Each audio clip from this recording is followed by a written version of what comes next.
They called him the gentle outlaw, the man who smiled through every storm, who forgave the IRS, who smoked on the White House roof and laughed about it afterward like it was nothing. For nearly 7 decades, Willie Nelson has been the steady, unshakable heartbeat of American country music. The kind of man who meets the world with a grin and a worn-out guitar, no matter how many times that world lets him down. People build an image of him, peaceful, forgiving, above it all, a Buddha in a bandana, a saint who just happened to love marijuana and red-headed strangers. But here's what Nashville has always known and never quite said out loud. Willie Nelson remembers everything. Every promise broken in a back room. Every friend who chose a record label over loyalty. Every artist who took something sacred and turned it into a product. Every stage stolen. Every handshake that meant nothing. Every moment when somebody respected revealed exactly who they really were. He watched all of it from the worn leather seat of his tour bus, from the smoky corners of Texas honky-tonks, from the front rows of award shows where he clapped politely and kept his face perfectly still. He absorbed it all. He cataloged it. And then he went quiet in that particular Willie Nelson way that is far more devastating than any argument. Now at 92, still touring, still carrying that battered guitar named Trigger with a famous hole worn clean through his wood, the picture is finally becoming clear. Through decades of interviews, careful silences, pointed absences, and the things he chose never to say, Willie Nelson has told the story of the artists who crossed him, not with screaming or public drama. That was never his way, but with the slow, patient language of a man who knows that time reveals everything eventually. These were not petty celebrity feuds. For Willie, these were violations of something he considered sacred. And a man who loves music as deeply as Willie Nelson does not easily forgive those who fail it. The first name that comes up in any honest conversation about Willie's complicated relationships belongs to Garth Brooks. When Brooks arrived in the early 1990s, he didn't simply join country music. He detonated himself inside it. The pyrotechnics, the headset microphone, the stadium spectacle, the theatrical stage dives. Garth transformed country concerts into something closer to a rock arena event, and the industry rewarded him beyond anything it had ever rewarded anyone before. He became the best-selling solo artist in American history. Nashville celebrated him as a savior. Willie watched from a distance with something that looked like calm but felt, to those who knew him, like deep unease. To Willie, country music had always been an intimate conversation. It was a singer standing close enough to the truth that the audience could feel the heat of it. It didn't need lasers to make you cry. It needed honesty. It needed the kind of lyric that came from a life actually lived in the difficult places that country music claimed to represent. When he watched Garth turn songs about ordinary working-class pain into pyrotechnic theater, something in Willie quietly tightened. He had spent his entire career fighting Nashville's instinct to polish and package rawness into something more comfortable. Now, the biggest star in the format was doing exactly that, and doing it more successfully than anyone before him. The coolness between them was never loud.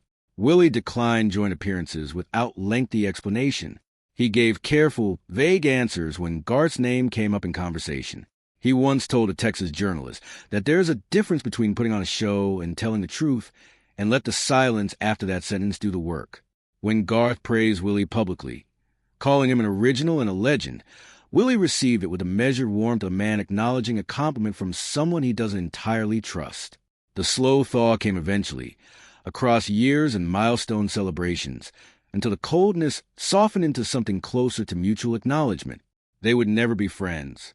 But Willie could allow, finally, that country music might be large enough for both of them. Maybe. The reservation never fully left his eyes. If the distance from Garth Brooks was a philosophical disagreement, what happened between Willie Nelson and Waylon Jennings was something altogether more devastating.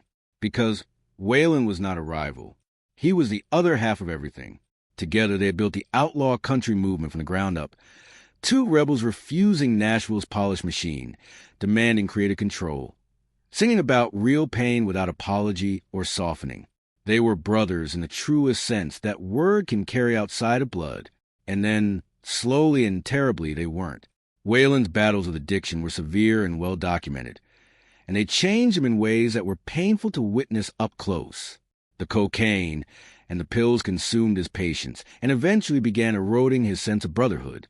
As the public spotlight tilted incrementally toward Willie, the magazine covers, the mainstream crossover success, the cultural canonization, Waylon began feeling something he never admitted to feeling and never fully outgrew. The resentments came sideways. Sharp comments in front of crew members. Passive aggression in recording studios. Silences that carried weight. Willie absorbed most of it with patience, because he understood what addiction does to a person, and because the real Waylon was someone he loved enough to endure a great deal for.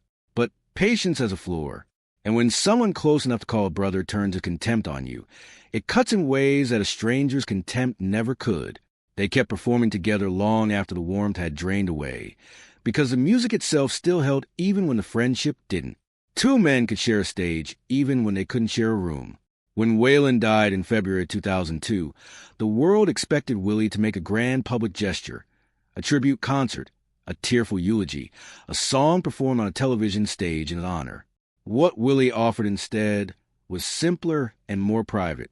Wildflowers, a handwritten note, a grief he refused to perform for anyone's benefit. Those who knew him understood that the quietness of that response was not coldness.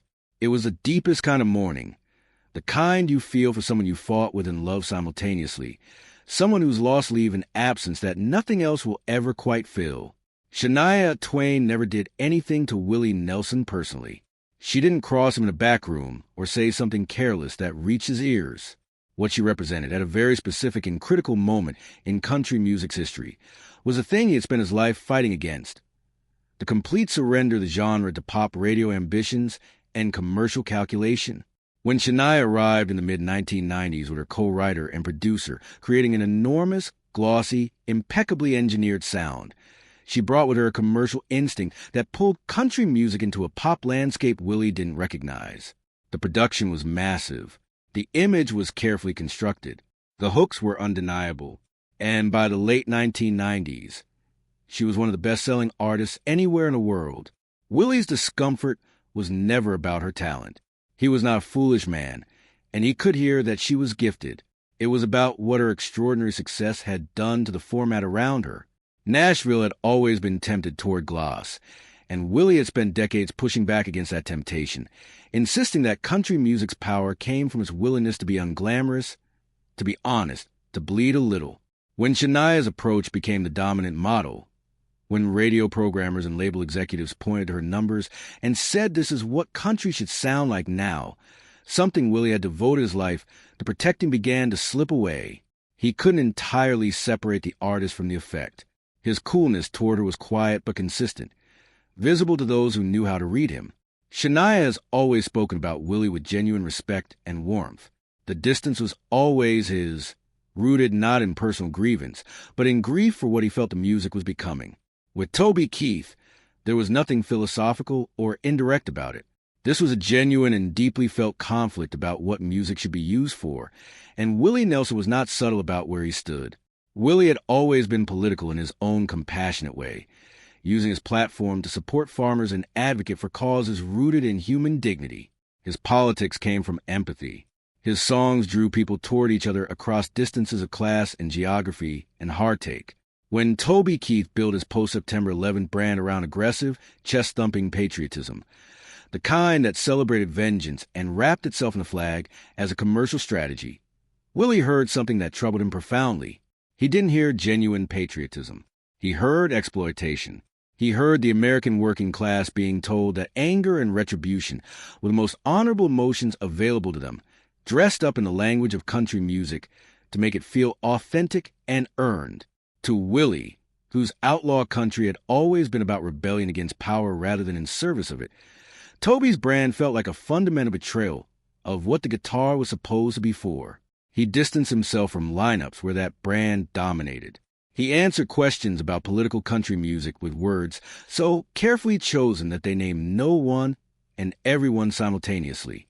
The people who knew him heard one name in every answer. The withdrawal was total, and it was never really reversed. The story of Chris Christopherson is the saddest one, because Christopherson was genuinely one of Willie's people, a poet and a genuine rebel, a man who had given up a conventional life to write songs that changed country music from the inside. They shared values and a sense of what music was supposed to do in the world. For a long time, they were as close as this business allows two men to become, which is exactly why what happened between them. A careless remark at a private gathering, the wrong words reaching the wrong ears at the worst possible moment, landed with the force it did. Willie went quiet in the way he goes quiet when something has genuinely hurt him. Completely. A scheduled collaboration vanished from the calendar without public explanation. Phone calls stopped being answered. Christopherson tried for years to find a way back. Letters, messages through mutual friends, direct apologies that acknowledged the full weight of what he'd done wrong. Willie received none of it in any way that opened the door. He has spoken in interviews, without names, about the particular pain of being let down by someone whose intelligence you respected. The sense that if they truly understood you, they could never have said what they said. Two men who had once been genuine brothers in music traveled the rest of their parallel roads in silence, divided not by time or distance, but by a single sentence that went too far and could not be taken back. Merle Haggard and Willie Nelson were the twin pillars of a certain strain of raw, uncompromising American country music, and their friendship was one of the enduring facts of the genre for decades. Merle's great weakness, the one that cost him in more relationships than just this one, was his absolute inability to leave a sharp thought unsaid. In his music, this quality produced devastating honesty. In person, it produced jokes that sometimes landed as wounds, comments that he assumed would be received as roughhousing between men who knew each other well enough to absorb anything. The moment that changed things happened in public, in front of an audience, when Willie had no graceful exit available. Merle made Willie's most personal identity into a crowd-pleasing punchline, whether it was careless or thoughtless or simply badly timed. It arrived as a betrayal. Willie finished what he was doing, walked away without a word, and let the silence communicate everything he chose not to say. Merle knew immediately and admitted it plainly and genuinely, without defensiveness or excuse, which was perhaps the most Merle Haggard thing he ever did. Willie heard all of it and carried it in that private place where he keeps the things that genuinely hurt him. When Merle died in April of 2016, Willie paid tribute in words that were respectful and carefully chosen. What those words were not was warm. The one word missing from everything Willie said publicly, the word that would have meant the most given everything they'd shared, was the word friend. That omission was its own kind of final statement. The last name on this list is perhaps the most unexpected, and in some ways the most revealing about what Willie Nelson ultimately values in the people around him. Kid Rock came from a completely different world. Detroit hip-hop and rock fusion, a kind of provocateur energy that had nothing to do with country music's traditions. When Willie agreed to work with him, it was an expression of his lifelong belief that musical borders were made to be crossed, that genuine spirit could come from anywhere. What Willie encountered up close was something that disappointed him in a particular way. Willie has spent his entire life in the company of genuine outlaws, people who defied convention because they had no other choice, people whose rebellion came from somewhere real. What he cannot abide, and has never been able to abide, is defiance performed as a brand. People who have mistaken being difficult for being authentic, who wear the costume of rebellion without understanding what it actually costs.